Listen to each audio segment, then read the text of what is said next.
sees the means of production, and the like and subscribe button. If you go by the calculations, how much money does it take to produce and run an advertisement on TV? Or run a TV show? Or run a news organization, right? Incredibly expensive. When compared to the reach of a single successful internet content creator, the amount you have to invest for the outcome you get, the difference is enormous. This is one of the things the Democrats mess up on all the time. The Democrats will spend hundreds of millions of dollars running TV ads. You know who sees them? No one. Oh, sure, some people see them. They're not cost effective. They don't sway people that much. You know what's really effective cost-wise? I mean it, really. It's also a more authentic way of moving people over in their, like, from their perception, right? Because when a TV ad pops up advertising a candidate, right, you know it's an advertisement. You see that and you're like, okay, there's the ad, right? But what if rather than spending hundreds of millions on ads, instead you spend a few million deep planting conservative operatives and propping them up within social media so that people grow up watching them? You've got 12-year-olds, watching Sargon of Akkad videos or whatever. And it doesn't feel like an advertisement to them, even though in terms of like a direct expenditure, it's like cheaper than an advertisement. It's effectively serving the same purpose. You get me? There's so much money that moves around in the right-wing sphere, and it's not from the donations, and it's not from the AdSense. It's from direct investment. The thing that like fucks me up here too is like, the thing that fucks me up here is that the largest Innuendo Studios videos, which are from 5 or 6 years ago, the alt-right playbook, right? Very popular, very influential. They've got a few million views. I guarantee you, okay, that these videos have moved more people further to the left than the comparable cost equivalent 1,000 times as much in TV advertisements. Like however you want to do the math, run the numbers, right? Whatever amount of effort and money it took to produce this, you multiply that by 1,000, put it into TV ads, you'll do less than Innuendo Studios did. You get me? Is part of the problem that lefty YouTubers would vomit at the sight of DNC money? Sure. But that's the thing, okay? The right doesn't just have like the RNC DM people or email people or whatever and be like, hey, do you want to be part of the Trump 2024 campaign? They operate in much more subtle ways than that. There's this giant network of wealth where they have like shell companies and affiliate links. They have companies that are more willing to pay out and offer sponsorship deals. Like then they funnel a lot of money through that. They've got this like really complicated network of distributing money. And for the most part, this system of distributing money is, in my opinion, dishonest, right? It's fake. It's fake grassroots. It's astroturfing. You have a lot of corporate money and you use it to create a facsimile of something authentic. But there are authentic ways to do this, okay? It is not that difficult, and in my opinion, not inauthentic, to find ways to financially reward people like Innuendo Studios from a higher level than just Patreon subscriptions. I'm not talking about just giving them money. I mean, like, why the hell aren't there left adjacent or left affiliate companies that offer sponsorships? Think about that for a second. There are literally dozens of right-wing companies that don't turn a profit, that exist exclusively as a like virtue signal sponsorship like whale to dozens of YouTubers and streamers. Think Black Rifle Coffee stuff. Right? Now, the point of these companies isn't to turn a profit. The point of these companies is to build inroads, to build a network between different creators, to financially reward people for speaking favorably about them. It's, again, like I say, they're smarter than just like the DNC messaging you and giving you money. Funnily enough, you know who's stupid enough to play that strategy? The DNC. There are actually some like TikTokers, just a few, who have basically been directly reached out to by Democrat-aligned super PACs or whatever, just brutish and unsophisticated ways, and then it makes them look like shills. I don't know about you guys. I don't want to die in a death camp. Okay, this is a major issue. Why is it that somebody with the talent, like Innuendo Studios, why is somebody like that scraping together pennies? He's done more to pull people over than any of these DNC consultants with 6-figure salaries. I guarantee you. Many times over. Didn't you say you got an email from them during the Harris campaign? I don't feel the need to accept deals like that because I'm doing all right.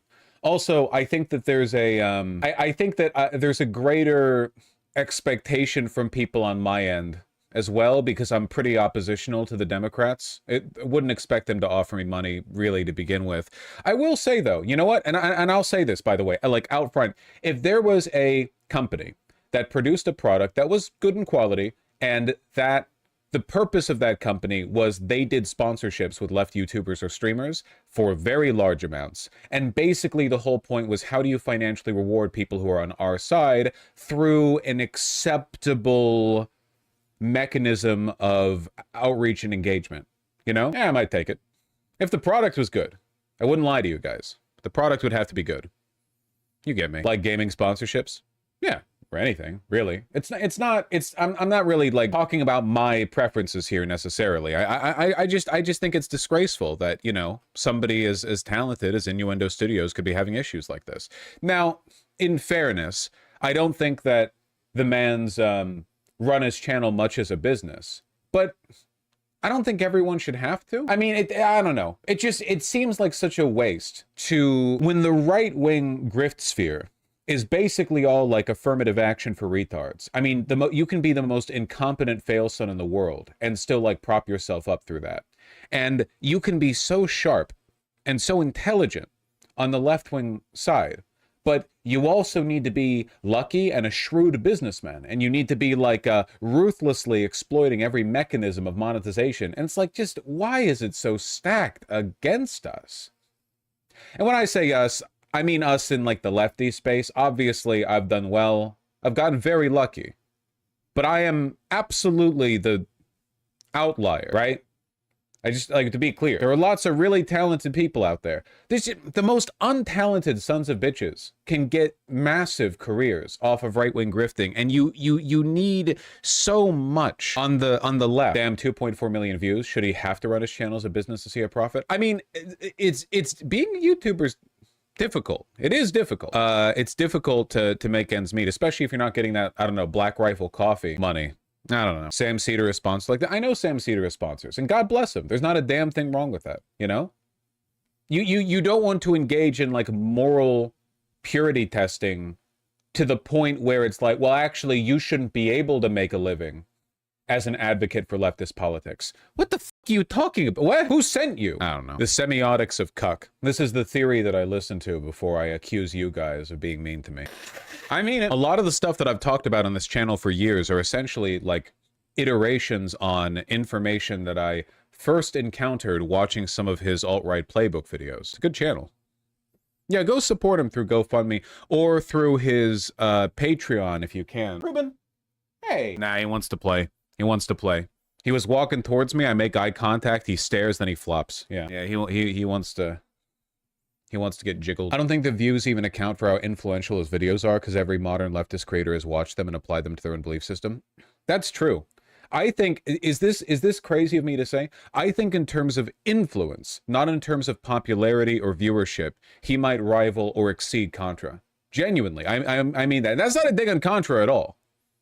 Everyone loves a Contra video. We're not talking about quality or popularity or anything. I'm just talking influence. I'm talking like root cause stuff, you know? No, the two bad bitches are not being pitted against each other. Oh, there he goes. See, he walks up slowly, and then he runs because he knows I want to get and scoop him. Like that. I have no idea who that person is, but I trust you. Okay, well, you know what? Sure. Go ahead. Here's my rec, okay? Go ahead and watch the alt-right playbook, You Go High, We Go Low. Just see if you can glean any information I might have picked up on, like basically right before I started my channel. It's formative stuff. Now, was Innuendo Studios mean to me on Twitter at some point? Probably. A lot of people have been. But you know what? I'm willing to be the bigger man and say I forgive him. Good stuff. Ian Danskin deserves so much more than his current financial situation. If we're actually socialists like we claim to be. Hold on, Gigasad, person who just joined the chat. I saw you a second ago. You said that if Ian Danskin streamed, you would watch him more than me. Ho, ho, ho. Listen, okay? Let's not take solidarity too far. You still have to give me all your money every month. All right? Let's not go overboard with the... Come on. You want to know how influential Innuendo Studios / Ian Danskin is? You know, I heard about this video. Heard about this video from my beautiful beloved partner, who didn't meet me through the, you know, through my career. Just a well-known lefty name. Video essayists have it the hardest in keeping money afloat. You guys ever wondered one of the reasons why I've always been like weirdly hawkish when it comes to paying money for the stuff that you watch? Like when I've said that, if anything, streaming services should cost more, video games should cost more, whatever else. One of the reasons for that is because I, by virtue of it being my job, I'm keenly aware of how little being a YouTuber pays. You have to be very big. And my channel, I have 2 channels. Between them, it's 15 million views a month, okay? Which is, by the way, like the amount of viewership that I get, this would be the rival of channels in the heyday of TV. And it pays a good amount for me and my editors. It does. But it's a tiny slice of the pie. And I know, at my numbers, I know what it must be like for people doing video essays. My editors put out multiple videos a day. A well-researched video essay can take months to come out. So I've always been really sympathetic to the people who, you know, they're down there in the coal mines looking for diamonds. They put out really good work. It's just like, financially speaking, there's a reason why a lot of people gravitate towards live streaming.